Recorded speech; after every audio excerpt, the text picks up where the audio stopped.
So I've always found people to be interesting, and this is why I like to spend some time with people once in a while. I am more or less introvert, but I could say I'm a recovering introvert. I'm kind of getting more extroverted now as I'm doing more courses and things to improve myself, right? So people, um, this is a really interesting topic for me. And when I say people, right, what do I look at? What do I kind of try to understand? And this is, in a sense, trying to understand myself as well as other people, and having empathy and having compassion for other people. I think some people are more natural in that. They're more uh, empathetic or compassionate, and some people are not, and that's completely fine. If that's what you are, or who you are, then you got to look at it and see if it is good for you or not, right? If it's not good for you, then you should change it up. So basically, that's that's it, right? Are you a compassionate person? An understanding person? Do you empathize? Do you feel what people feel? Are you able to identify with them and to kind of relate to them in that sense? Besides that, I like to ask people as well as ask myself when I look at someone, and I want to try to understand them. What is their pain, right? Pain is a very real thing in our world right now, and it always has been. It's just maybe a bit more now than before, or maybe a bit less now than before, depending on when you're watching this video.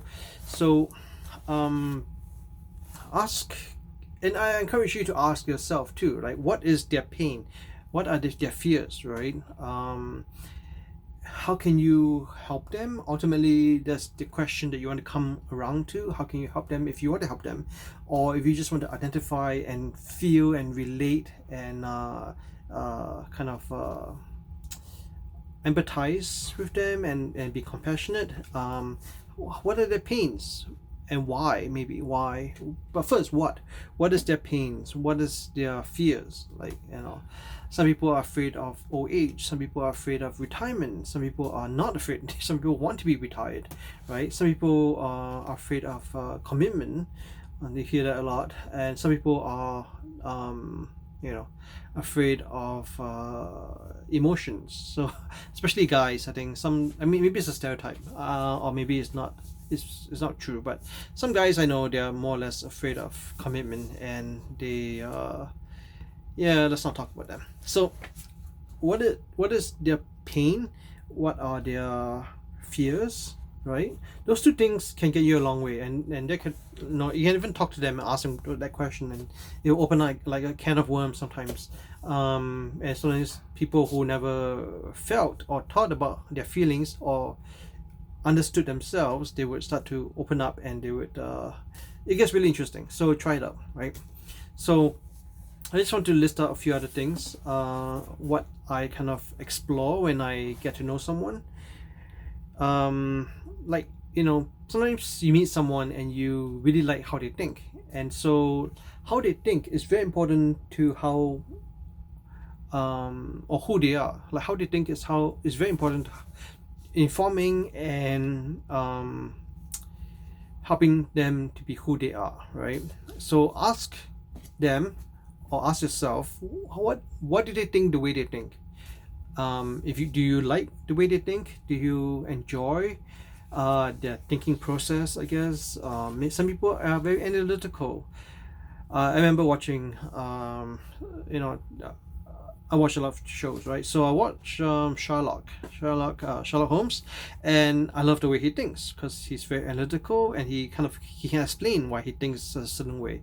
So I really like that, and so that's one way. Some people like the Hardy Boys or Nancy Drew or some other favorite authors, whatever your favorite author is. Maybe it's C.S. Lewis or J.R.R. Tolkien. If you like the way they think, if you like the way they do certain things, then ask yourself, why do they think that way? How do they think, right? And then maybe you can learn the way they think, and then maybe become better and improve yourself. So there's a few other things I want to talk about. Maybe I'll talk about it next day, in the next video. Like what are their stresses, what are their beliefs, what are their core beliefs, what are their goals. I'm going to expand these in another video, but basically what causes them stress, why are they stressed about this, why are these things important to them, right? And what are their goals, what encourages, supports, helps them to grow, what beliefs do they have, whether it is good or bad, and I'll explain that later on. And yeah, so see you next video.